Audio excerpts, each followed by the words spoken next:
Welcome to my प्रथम गुरु channel. तो आज हम लोग क्लास 11th के मॉडल प्रश्न पत्र हल करने जा रहे हैं। तो इसमें जो पूर्णांक होगा वह 40 मार्क्स का होगा और टोटल क्वेश्चन वो भी कितना मार्क्स, टोटल क्वेश्चन 40, मतलब जितने भी सवाल है सब एक एक नंबर के होंगे। तो चलिए सवाल की ओर हम लोग आगे बढ़ें। इंस्ट्रक्शन भी देख सकते हैं, यहाँ पे इंस्ट्रक्शन है। कुल प्रश्न 40 है, सभी प्रश्न के उत्तर अनिवार्य है, प्रत्येक प्रश्न के लिए 1 अंक निर्धारित है। इंस्ट्रक्शन दिया गया है। प्रत्येक प्रश्न के 4 विकल्प भी है, सही विकल्प का चयन कीजिए। गलत उत्तर अगर देते हैं इसके लिए कोई अंक आपसे नहीं काटा जाएगा। पहला सवाल, निम्नलिखित में से प्रश्नावली की एक विशेषता कौन सी नहीं है? प्रश्नावली की एक विशेषता कौन सी नहीं है?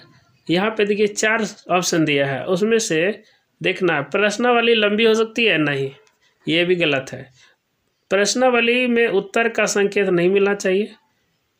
प्रश्नों का क्रम सामान्य से विशिष्ट होना चाहिए, ये भी गलत है।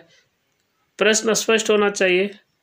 तो क्या होगा? ऑप्शन नंबर जो बी है, प्रश्न में उत्तर का संकेत नहीं मिलना चाहिए, ये क्या होगा? सही होगा। चलिए नेक्स्ट क्वेश्चन है, सांख्यिकी का जनक किसे कहा जाता है? सांख्यिकी का जनक गॉटफ्राइड एकेनवॉल को कहा जाता है, ऑप्शन नंबर बी। अगला क्वेश्चन देखते हैं। अर्थशास्त्र जीवन के कारोबार के संदर्भ में मनुष्य का अध्ययन है। यह कथन किस अर्थशास्त्री का है? ऑप्शन यहाँ पर दिया Adam Smith, Gottfried Achenwall, Alfred Marshall और एक ऑप्शन जो है ये क्या है? पीसी महालनोबिस। तो इसमें ये कथन किसने का कि कौन से अर्थशास्त्री का है? चलिए इसको सवाल को अच्छी तरह से समझते हैं। तो अर्थशास्त्र जीवन के कारोबार के संदर्भ में मनुष्य का अध्ययन है, यह कथन अल्फ्रेड मार्शल के कथन है, ऑप्शन नंबर सी सही होगा। अगले क्वेश्चन की ओर बढ़ रहे हैं। मुक्तोत्तर क्वेश्चन नंबर 4, मुक्तोत्तर प्रश्न के संबंध में कौन सा कथन सत्य है? कौन सा कथन सत्य होगा? तो यहाँ पर देखिए, सही व्याख्या करना कठिन। नेक्स्ट क्वेश्चन, परास का क्या अर्थ है? परास का क्या अर्थ है?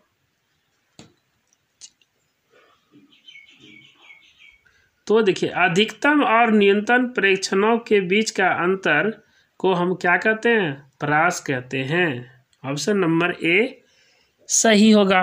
चलिए अगला है क्वेश्चन नंबर 6 की ओर बढ़ रहे हैं।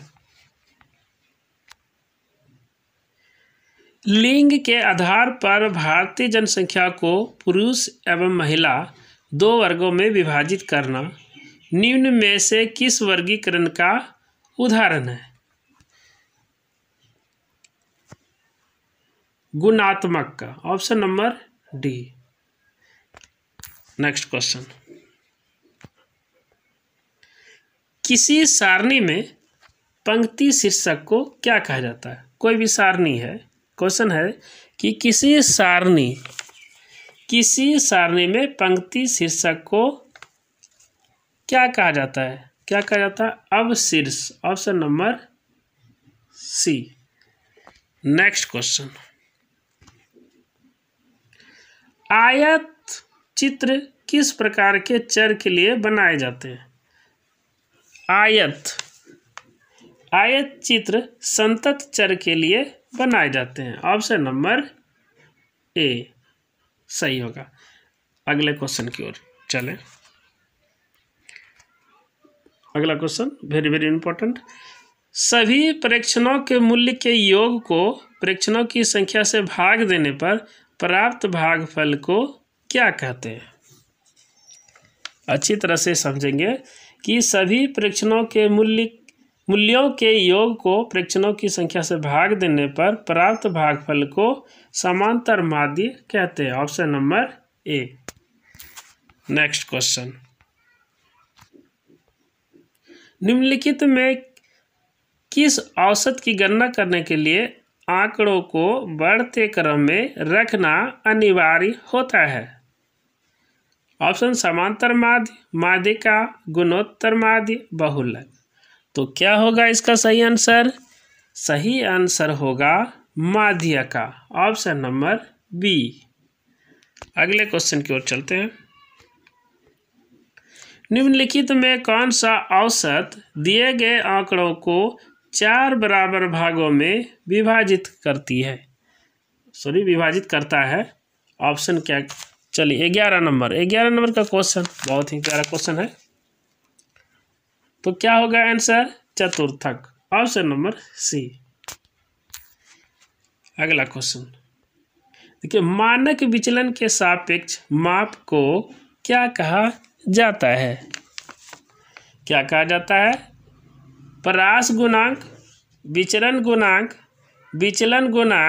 इनमें सभी, ये सब मानक विचलन के सापेक्ष माप को परास गुणांक भी कहते हैं, विचलन गुणांक भी कहते हैं, विचलन गुणांक भी कहते हैं। तो इसीलिए सभी आंसर होगा, आंसर डी, इनमें से सभी।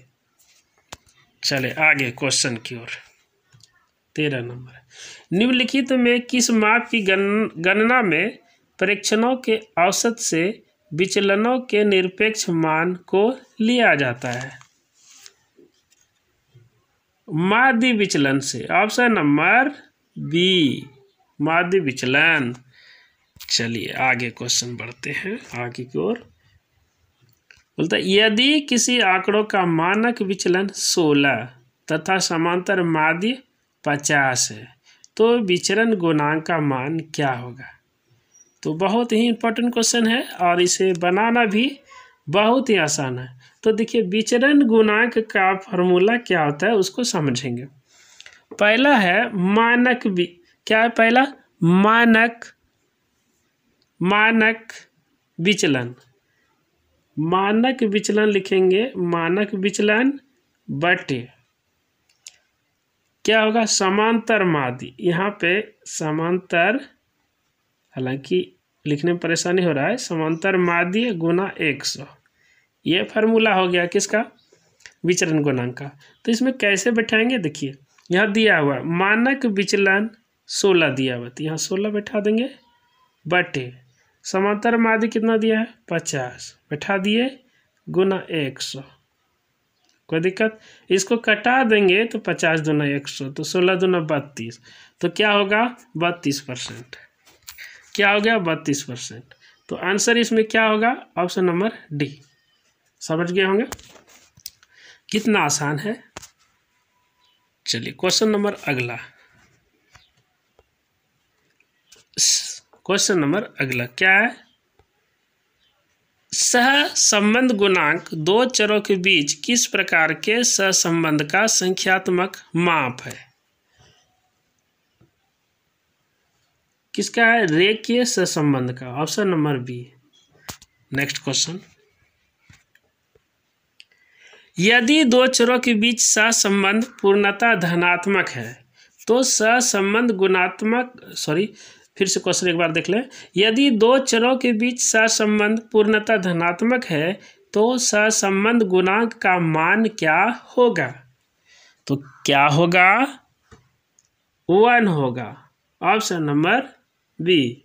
अगला क्वेश्चन बोलता है, कोटि सहसंबंध के विकास का श्रेय किसे जाता है? कोटि सहसंबंध क्या है? क्वेश्चन, कोटि सहसंबंध, इस पेयरमैन को, option number C. Next question,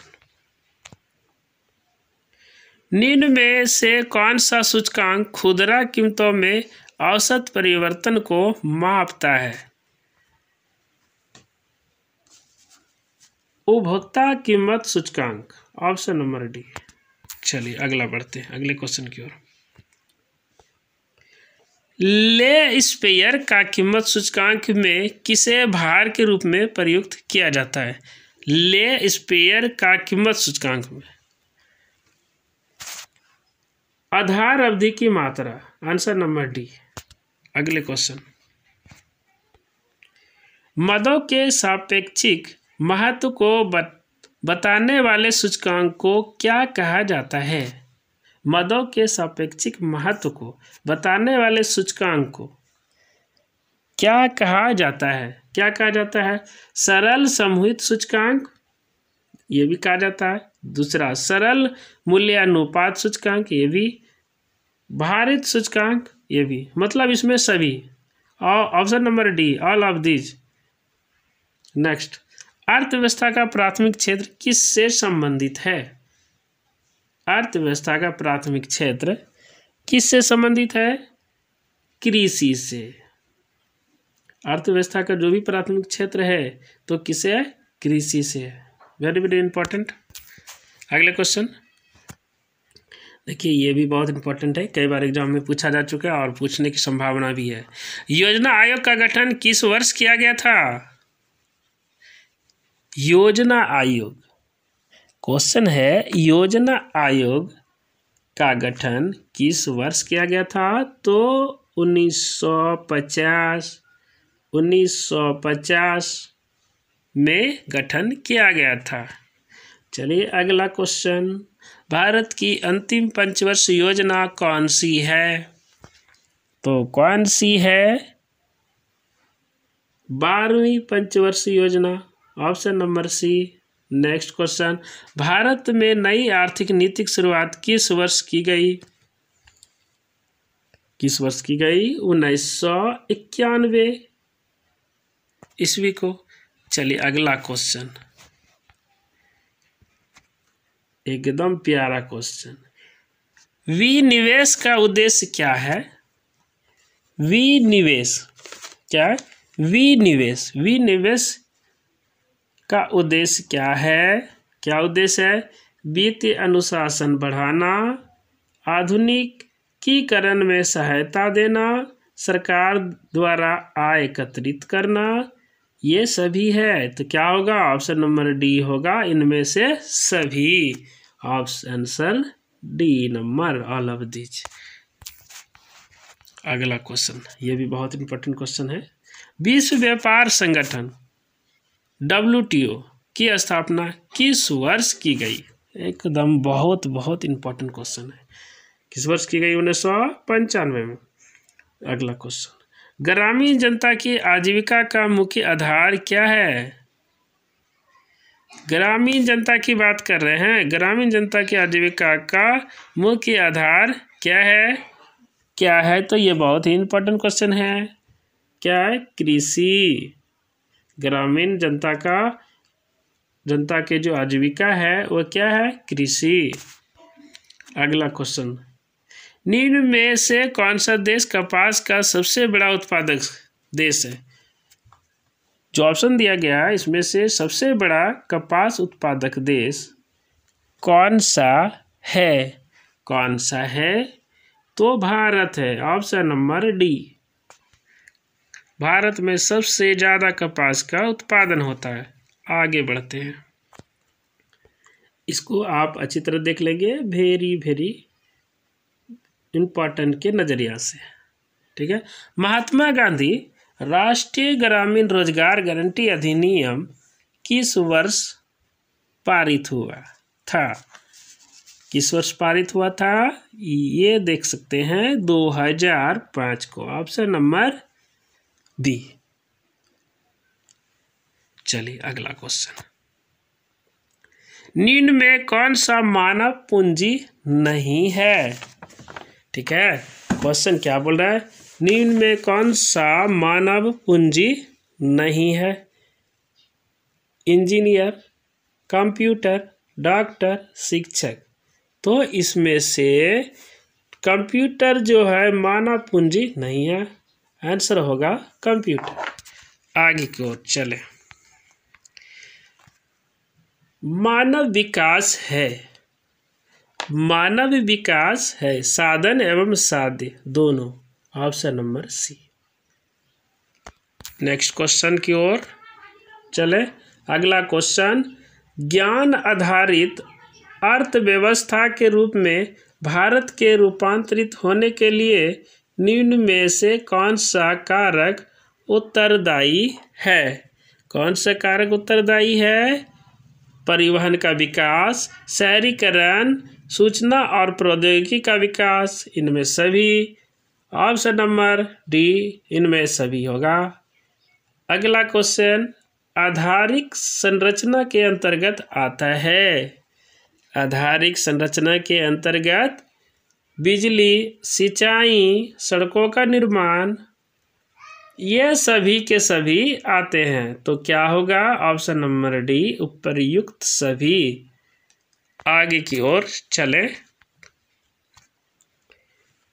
क्षेत्रीय ग्रामीण बैंक की स्थापना किस वर्ष हुई? क्षेत्रीय ग्रामीण बैंक की स्थापना 1975 ईस्वी में हुई। अगला क्वेश्चन, ग्रामीण श्रम बल का अनुपात शहरी श्रम बल की तुलना में डैश डैश है, क्या है? ऑप्शन अधिक है, कम, बराबर, इनमें कोई नहीं। तो कौन सा होगा? इसमें जो होगा अधिक होगा। ग्रामीण श्रम बल का अनुपात शहरी श्रम बल की तुलना में अधिक है। चलिए अगला क्वेश्चन, क्या है अगला क्वेश्चन देखते हैं। ईंट निर्माण कार्य में कार्यरत व्यक्ति के रोजगार को डैश कहा जाता है, क्या कहा जाता है? दिहाड़ी मजदूर। क्या कहा जाता है? दिहाड़ी मजदूर।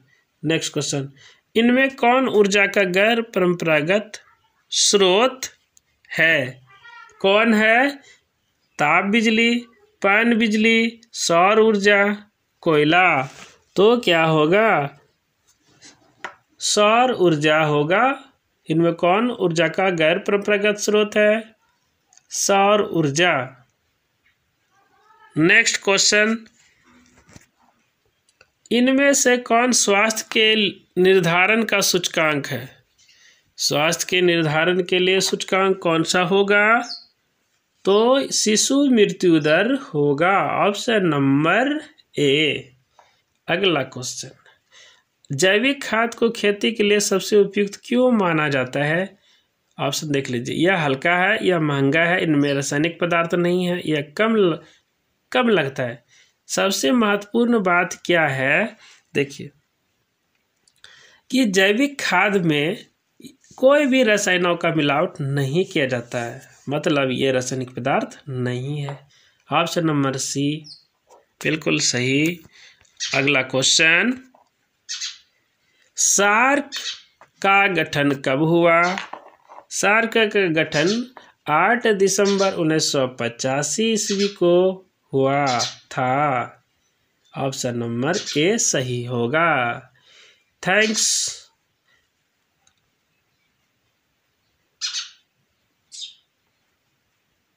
और भी आपके लिए मैं मॉडल प्रश्न पत्रों का हल करूँगा अलग अलग सब्जेक्ट के लिए।